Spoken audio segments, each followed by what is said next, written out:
our Chief of Staff, Carmen Chubb, and members of our Advisory Council. I don't know whose phone that is. Oh, that's our phone. Okay. All right. Can we put it on silence? Oh, okay. We're getting back into the swing of things. You know, we've been out of practice for a while. Joining us from our advisory council, who's put in so much work over the past couple of months, we have Brenda Muhammad, Dorothy Hurst, Dave Wilkerson, Andrea Boone, our council member, Michael Langford, Courtney Smith. Did I miss anyone from the advisory council? All right, and also we have our Deputy COO, LaShondra Burks, with us today. This has been some really important work, and as you all know, we have experienced an uptick in crime, not just in our city, but across the country over the past year, and this really has called for all hands on deck. And we had a press conference a couple of months ago where I said that, you know, we essentially been doing everything and throwing everything, including the kitchen sink, at crime. And I was calling for the convening of an advisory council to really take a fresh look at what we are doing to help us determine what more we should and could do. And so I'll call the members of the advisory council. They included, I mentioned, Councilmember Andrea Boone, Dorothy Hurst, who's a member of the Atlanta Citizens Review Board representing MPUs M through R, Michael Langford, Regional Vice President, the Atlanta Community Involvement Center and West Care Foundation, Councilmember J.P. Mazakite from District 8, Brenda Muhammad, the Executive Director of the Atlanta Victims Assistance Incorporated, Deborah Scott, CEO of Georgia Stand Up, Randall Slaughter, our retired Atlanta Fire Rescue Chief, Courtney Smith, President and LPC Midtown Neighbors Association, Carol Tomei, CEO of UPS, George Turner, who's retired APD Chief and with the Atlanta Hawks, Renata Turner, the presiding judge of Fulton County Juvenile Court, Dave Wilkinson, President and CEO of the Atlanta Police Foundation, Matthew Wesley Williams, President of ITC, and also a FAMU Rattler, might I add, and Sally Yates, partner at King & Spalding, Special Matters and Government Investigations, and also, as you all know, a former Attorney General, I'm having a brain freeze, for the Northern District of Georgia, and also, I believe, acting Attorney General for a time. Also, I don't know if Dr. Halpert is here with us. There he is. Dr. John Halpert is joining us, who's the Chief Executive Officer of Grady Hospital. You have heard many of us say that violence is a public epidemic, and it certainly is fitting that we have one of our strongest health partners join us in this work. And I believe Carmen, do we have the list of the presenters to the committee? Did we get that? Okay, so John will be able to share more on that. Okay, I was asking because we've had so many incredible presenters to this advisory council, so I want to make sure that they are acknowledged as well, but our COO will share that information. I want to also thank the Biden administration. The Biden administration has been a solid partner with us in this work. When I visited the White House in March with several governors and mayors from across the country, as we talked about COVID-19, it was at that time one of the many times that I've had the opportunity to elevate this concern to our president and to his administration, what we were seeing in the aftermath of COVID and the unrest that we had last summer. Unfortunately, we had a preview before many other cities because our state was open and there were many people coming into our city So we were starting to see an uptick in crime before many other major cities. And unfortunately, what we saw was just not something happening in Atlanta. We've seen it spread throughout the country as other cities have reopened. And with the leadership of the Biden administration, you all are aware of the announcement that was made last month that Atlanta would join 14 other jurisdictions for a community violence intervention collaborative. We had already identified $5 million in our American Rescue Funds towards violence intervention work.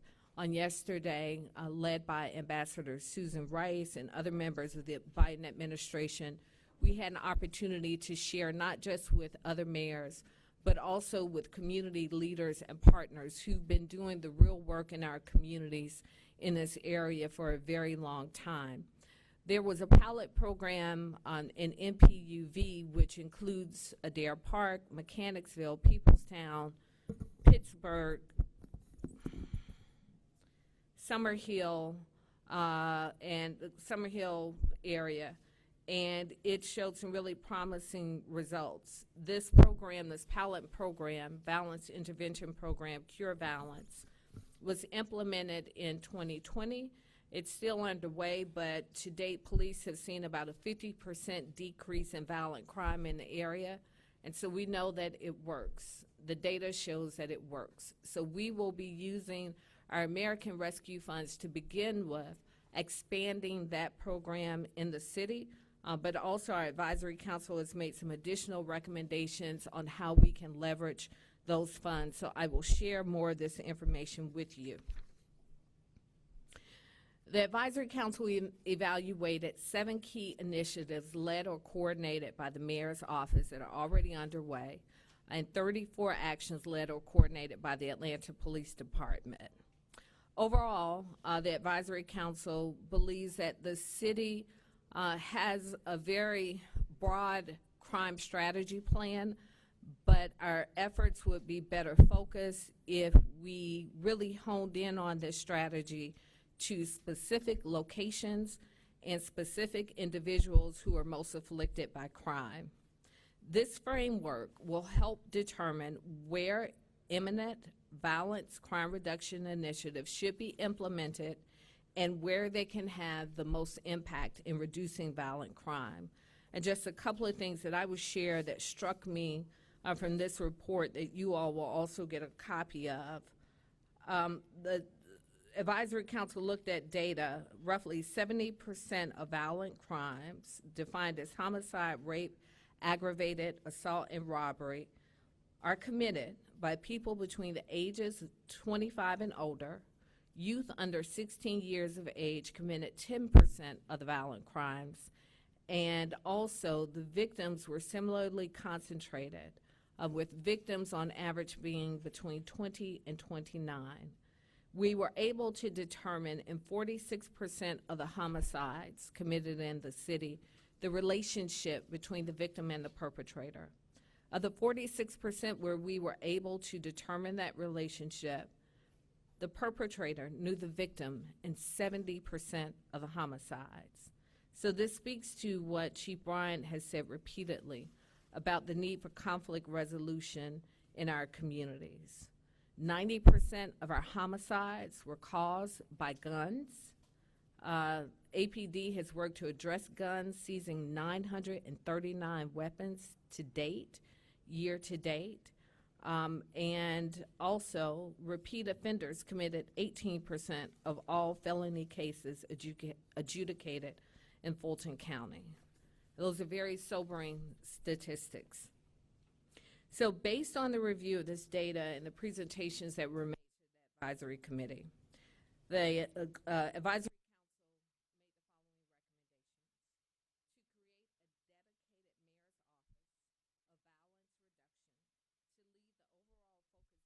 a dedicated mayor's office of violence reduction to lead the overall focused violent crime reduction strategy and support continued coordination and oversight of violent crime in the city. This office should support both enforcement and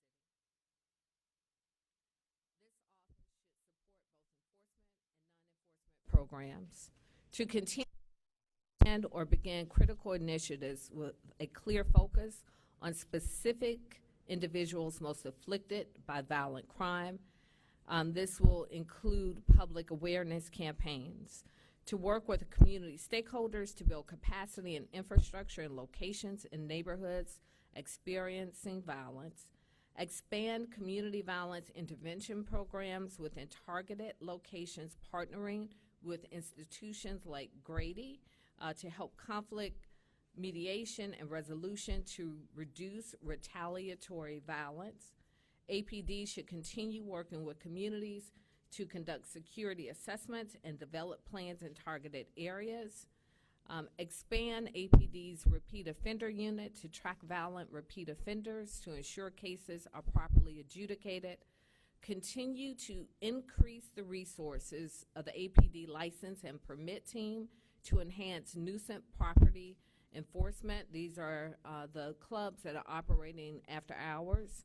Continue to focus on hiring 250 additional police officers in FY22, which we've committed to, also continuing our commitment to expand the Operation Camera Network and increase the use of license plate readers, to continue implementation of our Light Up the Night initiative to add 10,000 new streetlights by December 31st, 2022 in target areas. The council also recommends an investment of $70 million to fund these actions and initiatives. $50 million coming from public funding, and the remaining $20 million coming from philanthropic and nonprofit partners, further underscoring what we've said all along, that it really will take a village to make a dent and to make a difference. So again, thank you to the members of our advisory council. As you all know, we set a goal at the beginning of the summer of hiring 1,000 youth through our Hire Atlanta Youth Program. Today, we have exceeded that goal. We have employed 1,400 youth in just the past 3 months. Our youth entrepreneurship program is also off to a great start. We've secured $2 million in funding. We've had 87 youth participate in this program, creating 7 major private-public partnerships. This has also impacted our ability to engage with our water boys. I believe that number is at 87 that we have engaged with them to offer them services, but I liken it to many in our homeless population. It will take more than one touch point. It will likely take several touch points because as we were discussing back in the back, the reality is they are making a lot of money without structure, without the need for discipline. So it is going to be a heavy lift to give them an incentive to come into a program that's a lot less structured, and the money may be a little less, but certainly the benefits will be long-lasting and also a lot more safe. So again, to the public, we know that you are well-intentioned when you are stopping on the corners and you are giving them money, but if it looks chaotic and it looks as if they are putting themselves in danger, we just ask that you not feed into it by giving them money and purchasing water. Part of our public campaign will also be to inform the public as to how they can help redirect many of these young people to some of these services that are available because they just may not know that they exist. And with that, I will call up Chief Rodney Bryan, and I will come back to the podium after he's done with an update on our missing and murdered children investigation, and also to open up for questions.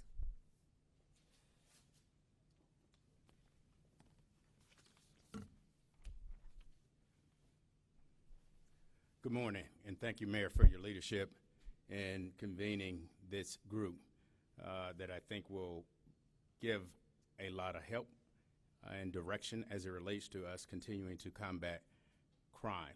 As the mayor stated, the city of Atlanta had the opportunity to see violent crime begin to increase much sooner than many of our other major cities, but it also gave us the ability to put a plan together and a strategy together ahead of other major cities as well. One of the things that I thought that was important during that time was to ensure we solicit the assistance of our federal partners and our other state partners. And doing that, I think that has allowed us to really start seeing have an impact on where we are with crime currently. Even though we are still up, as the mayor stated, we are starting to see those numbers come down tremendously. At the beginning of the year, many of you reported that we were 60% up in our homicide rate. Today, we are less than 25% up in our homicide rate, meaning that we are actually putting a dent in that violent crime and believing that the strategies that we have in place are actually working. And when asked what we contribute this to, one of the things you have to understand is last year this time, our police officers' focus was much different. We were out protecting and addressing civil disturbance throughout our city. We were out defending police properties. The morale of our police officers were tremendously low. We have begun to see that tide turn. Our police officers are very active in the streets, and to think and say anything otherwise is harmful to what our officers continue to do every day. So our focus have changed. We have the ability to be much more proactive in the spaces that we are seeing violence. One of the things that I thought was also important is that we centralize our police department, our investigation section. So now we have an investigation division that targets both major crime, property crimes, and special enforcement section. This gives us the ability to be more strategic in how we are investigating crime, more efficient and more effective in our investigation as well. As I measure and have conversations with our leadership team every single week to see how things are progressing, everyone believes that this new strategy is the most effective, and we are really seeing the impact as it relates to what we're doing. I would be remiss if I did not acknowledge our federal partnerships and our state partnerships. Last year, as I stated, when we were seeing the violent crimes increase, I reached out to all of our federal partners, all of our state partners, to see who was willing to come in and assist us. And all were willing and were helpful in putting together plans and strategies to do so.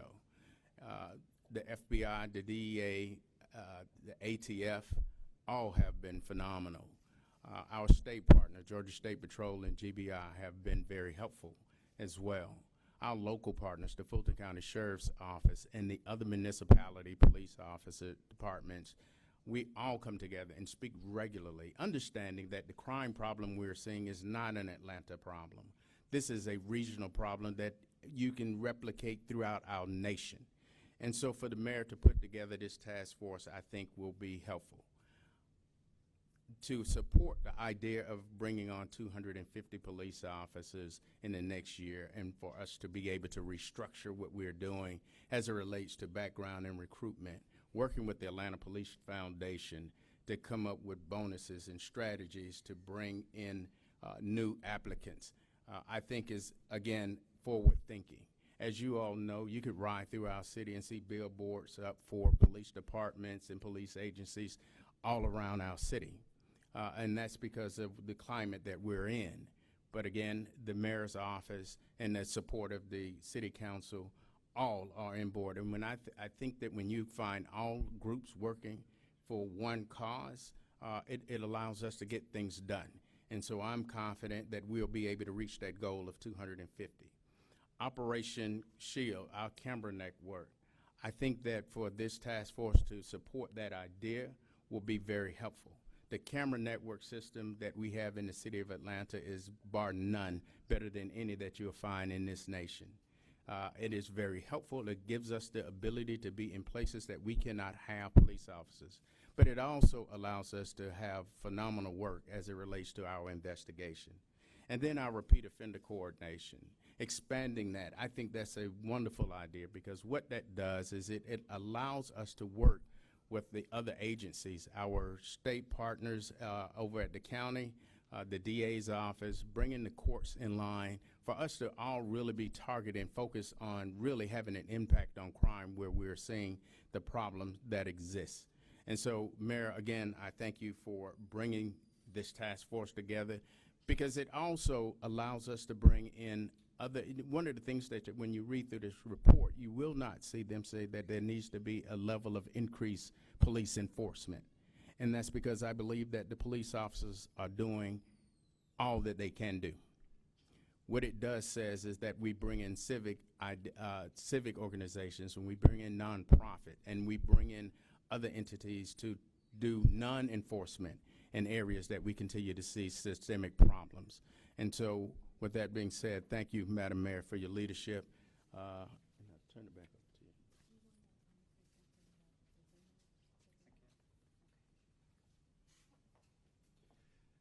The mayor just asked me to speak a little bit about some of the presenters that presented to the advisory council, just to give you a sense of, through the 4 meetings that this advisory council had, combined with 2 work sessions, who all was involved in this work.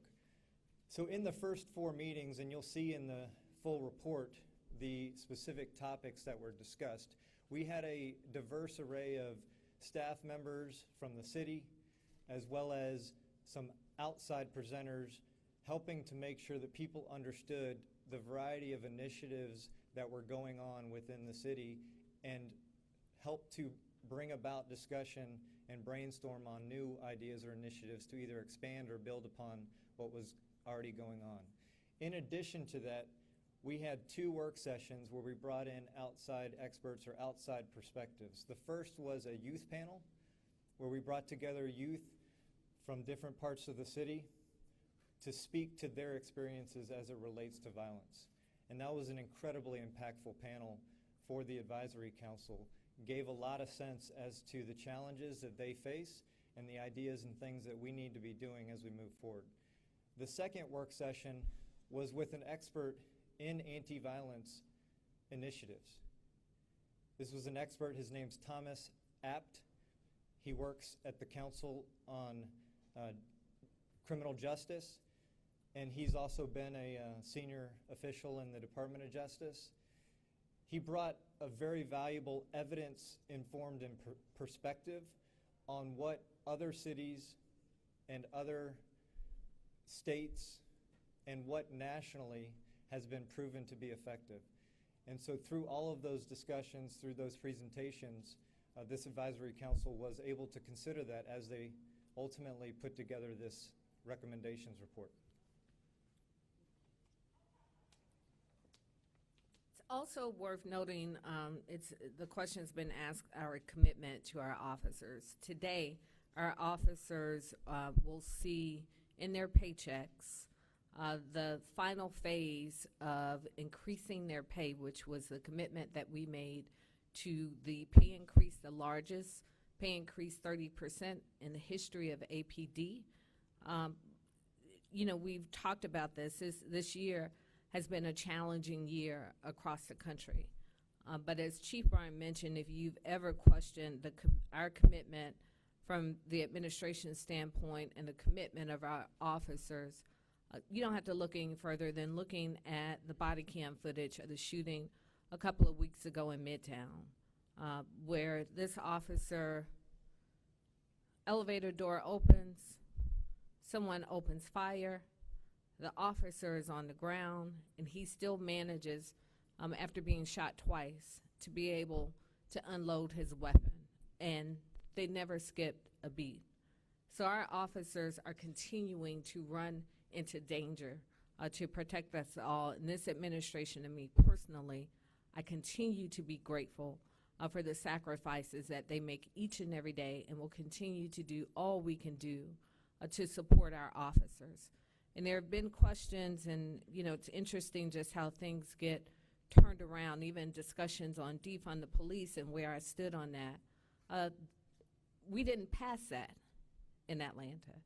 And had it been passed, I would have vetoed it. But the story that has not publicly been told, and the day on that vote, I personally called council members who I thought were on the fence or on the verge of supporting that, and asked them not to support it. And I told them why. And thankfully that did not happen in this city. So, relationships can sometimes hit bumps in the road. We're all human, but it doesn't mean that we aren't still focused on what's most important, and that's the safety of our public and our communities. And then before we open up for questions, before the pandemic, as you all know, we reopened the investigation into the Atlanta missing and murdered children. This was a very, very painful time in our city's history. I know Michael Langford, Brenda Muhammad, and many others here today remember that time very well, experienced it. There were murders of innocent children and young people in our city that went unsolved for many years. Part of my asking that this be reopened was in light of where we are with DNA testing some 40 years later. What, if anything, more could we take a look at to make sure that we have examined everything possible to make sure that the person or people responsible are being held accountable? A few things have happened since we reopened this. Thus far, investigators have methodically reviewed an estimated 40% of the collected evidence to determine which items can be submitted for additional processing to a private lab. On June 21st, we have moved forward with that processing. We are not sharing the names of the victims that we were able to extract DNA for testing because we want to be mindful of the integrity of the investigation. This private lab has extensive experience in the field of analyzing deteriorated DNA and has a successful history in providing evidence in high-profile nationwide murder cases. Fiber evidence was reanalyzed in all 30 of the cases, and investigators have also extended the timeline from 1970 to 1985 to see if there are any additional children or victims that perhaps have been overlooked.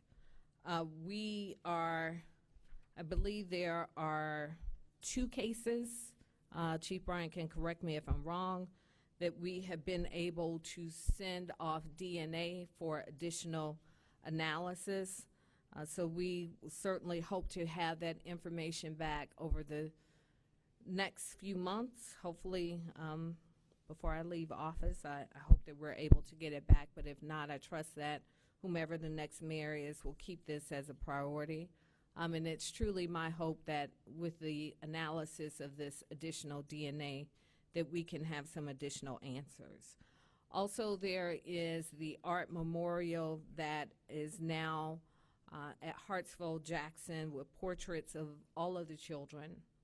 And we are also moving forward with the placing of the eternal flame on the grounds of City Hall. So we will continue to keep you updated. Thank you, Chief Bryan, and to all of the officers who have continued this important work. And also, I just want to, again, thank our advisory council for this dedication and very thoughtful work that they've given to us. And also, thank you to John Keene, our Chief Operating Officer, Carmen Chubb, our Chief of Staff, LaShondra Burks, our DCOO. I see Jerome Jordan, our Deputy Chief of Staff. I don't know if I'm missing anybody else. Curtis. I see Curtis over here in his work clothes from Constituent Services, and just to all of our leaders in the city. It goes without saying this has been a difficult year, but our leaders have not stopped. They have worked day in and day out, more hours than any of us could begin to imagine, with a dedication and a focus on keeping the city going. And I think sometimes that gets lost when things don't go wrong. We often don't recognize what it takes to make things go right. So thank you to all of our leaders, our senior leaders, for the work that you've done, and thank you to our employees.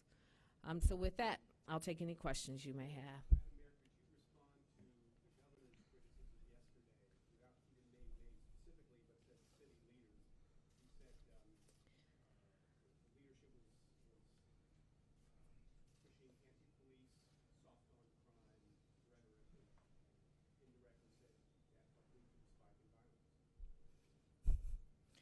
Yeah, and this is the same man who didn't know that the coronavirus could be spread by asymptomatic people until we were several months into the pandemic. So I don't make any assumptions about what he knows to be true and to be fact.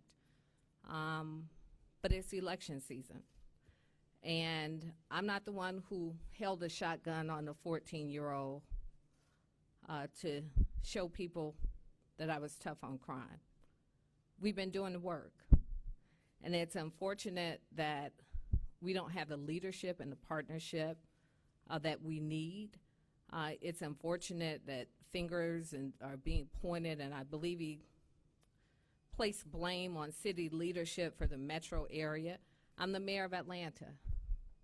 He's the governor of the entire state.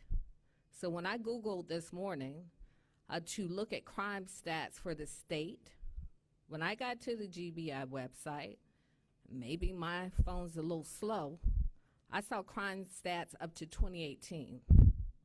So I know what the stats are in Atlanta because I get them every single week from our chief. We share it with our cabinet. We have a full discussion in our cabinet every week on what crime is in Atlanta, and we publish it. I don't know what the stats are in the state. So I would begin by asking the question, what are you doing about the job that you have? Because I've been true to the commitments I made when I ran for mayor. But I can't say the same for him.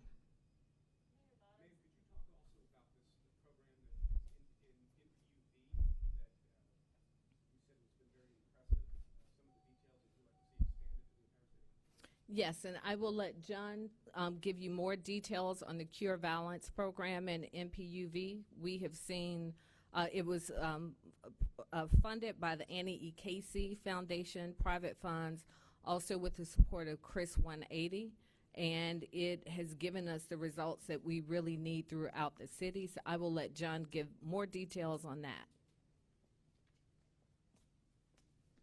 I'll just highlight a couple things. There are some places that we can point you all to get some great details on this work. As the mayor mentioned, funded by the Annie E. Casey Foundation in partnership with Chris 180. It's based on a specific evidence-based program called Cure Violence, which is led by an organization called Cure Violence Global. And ultimately, it's based in the community. It's based in finding credible messengers that can work within these communities in order to disrupt violence and make sure that retaliatory violence doesn't happen, make sure that people are there to help and to listen and to provide therapy and other community-based services. And as the mayor mentioned, it's proven to be very effective. What we've already seen in our pilot program has shown the decreases in violence, decreases in homicides, and the evidence is nationwide. Mayor Bottoms, the plan proposes a $70 million increase in spending, out of which $50 million would be public funds. The state passed a 5% rule on police spending, the sort of anti-defund law that was passed. What portion of that money would come under the cap? Well, what we'll have to look at it, certainly when you have a budget, it's going to be at the expense of something else. But what I know is that when our communities aren't safe or when they don't feel safe, nothing else really matters. And so people will have to understand that for us to implement these recommendations, we are going to have to cut somewhere else. Where that is, we will best determine. But if you recall, in transitioning from our jail and our employees, we were able to reallocate many of the funds and personnel from our correction staff into some of this community-based work. And so the great thing with our CFO and with John, who has a very extensive professional background, we bring a very different approach into how we look at how we spend our funds in the city and how we allocate and reallocate. And you know, it's my hope that this is not the last tranche of funding that we will see from the federal government. As I was on the call yesterday, many other cities and everybody's budget is different and their needs are different. Many cities have committed much more than we had the $5 million. So we know that there is still room for us to grow in that space, and now having these solid recommendations, we have a pretty good idea of what that framework should be. I fear I may have been misunderstood when I asked the question, and that's my fault. If the budget for the police department increases by $50 million, it would obligate whoever follows to cut it by no more than 5%. No, we didn't say it would necessarily be an increase. One of the recommendations is to stand up a completely separate office, a violence intervention office. So it may or may not fall within the police budget. We also have the support of the Police Foundation and other partners. So it really is too soon to speculate. But as we know, the vast majority of our budget right now goes toward public safety between police and Atlanta Fire Rescue. So it's a big portion of our budget anyway. So it may expand, it may not. Monday, the lawmakers at the Capitol are going to have a meeting on public safety.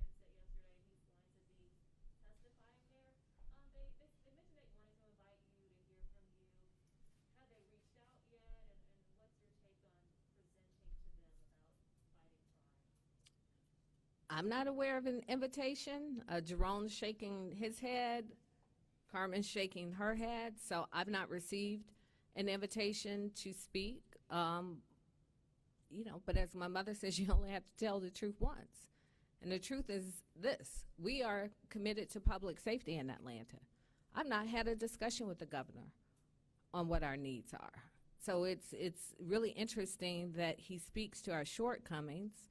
And you know, it's election season. That is what it is. But I'm not running. My name's not on the ballot this year. So I don't have to speak in re-election talking points. Our commitment remains our commitment. We've not wavered from that. If they do reach out, you're open to speaking with them? We'll see. Mayor, does the city council have to vote on the implementation of any of these recommendations? That would be a question for our COO. There may be some things, anytime we set up a new department, that has to go through the legislative process.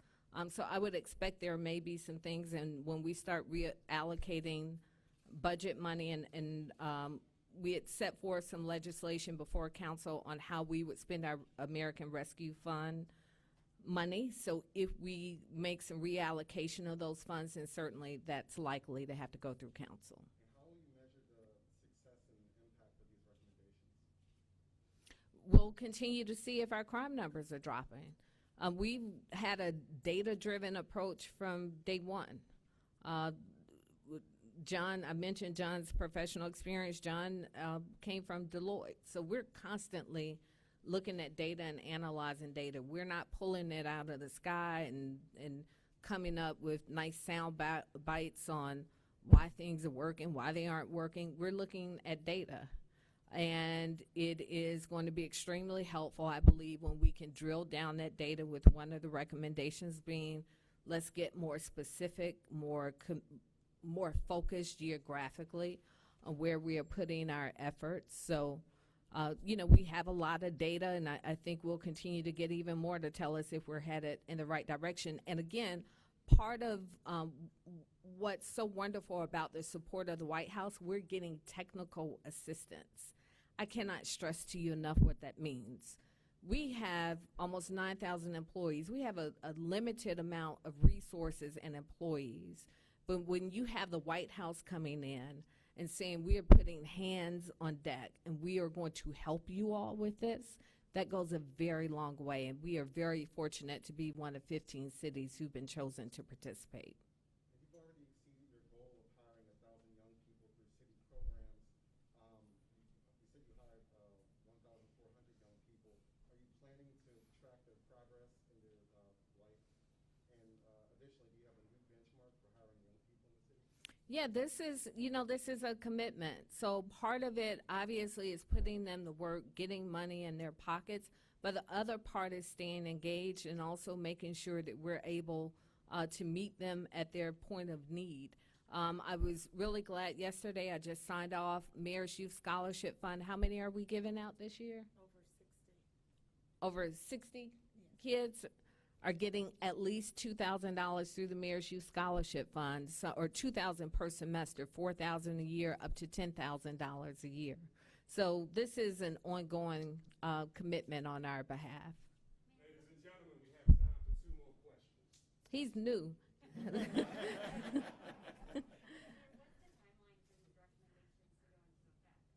Some of them are immediate. Some are the expansion of Cure Violence is a phased-in approach. I believe with the last phase of it being March of 2022. So all of the recommendations are immediate recommendations, but some will take a little more time to implement.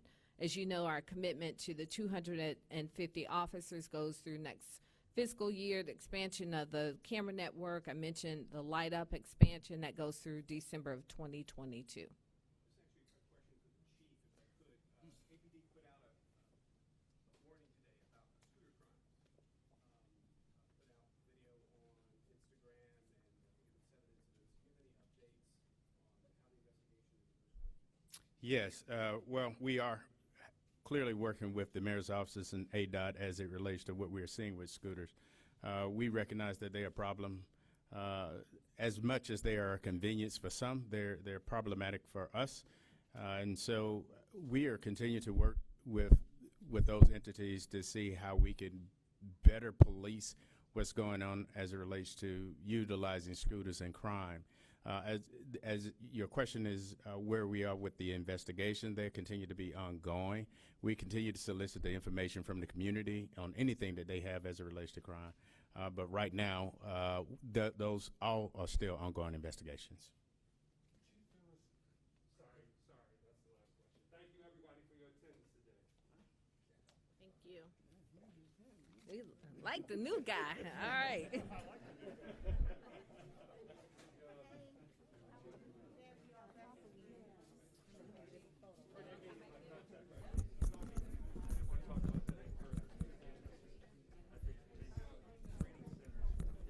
Oh, yes. Council people advisable, we want to take some photos real quick, so please don't.